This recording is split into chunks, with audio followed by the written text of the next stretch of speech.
જી, આપનો પરિચય શું છે અને હૈદરાબાદ ગ્રામ પંચાયતમાં કયા પ્રશ્ન માટે આપ આગળ આવ્યા છો?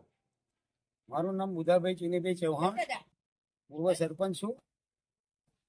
જ્યારે આ ચોમાસાની અતિવૃષ્ટિને કારણે પંચાયતમાં જ્યારે હું ફોર્મ ભરવા આવ્યો ત્યારે મેં આ બોર્ડ જોયેલું કે ભાઈ જન્મના 100 રૂપિયા, મરણના 100 રૂપિયા, આવકના દાખલાના 100 રૂપિયા, આ બધું જોયું. એટલે મેં વિચાર કર્યો કે અત્યાર સુધી અમે કોઈ પંચાયતે આવા કોઈ દાખલાના કે જન્મ મરણના પૈસા લીધા નથી.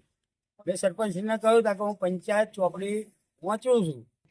એટલે પછી આ રીતનો જો એમનો મનસૂબો હોય, ખરેખર તો ખેડા જિલ્લામાં ક્યાંય સરકારનો જીઆર નથી એવો કે આ રીતે પૈસા વસૂલાત કરે.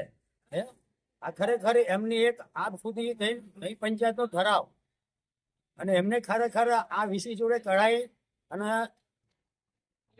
વીસી જોડે આ કઢાઈ અને પછી એમને સરપંચનો સહી સિક્કો મારી અને વીસીને કહ્યું કે ભાઈ કોઈ પણ જન્મનો, મરણનો, આવકનો દાખલો લેવો. ખરેખર આવકના દાખલા અમારા વિદ્યાર્થીઓને આપતા હોય, અમે ઘણા અમુક દાખલા આપવાના હોય છે. એમાં વિદ્યાર્થીઓને અમે ફ્રી ઓફમાં આપી દઈએ, જન્મ મરણનો પણ ફ્રી ઓફ આપે છે. તો આ ગેરકાયદેસર છે અને ખરેખર આની તાત્કાલિક કાર્યવાહી થવી જોઈએ અને આનો જવાબ ખરેખર લોકોને, ગ્રામજનોને મળવો જોઈએ. આ અંગે તમે કોને આવેદન પત્ર આપ્યું અને શું કાર્યવાહી થઈ? આ અંગે અમે ડીઓ સાહેબને પરિપત્ર આપ્યો છે અને હજુ કોઈ કાર્યવાહી થઈ નથી, પણ થશે એમ, અને થવી જોઈએ જરૂરી. જો આ કાર્યવાહી નહીં થાય તો આપ શું કારણ કરશો?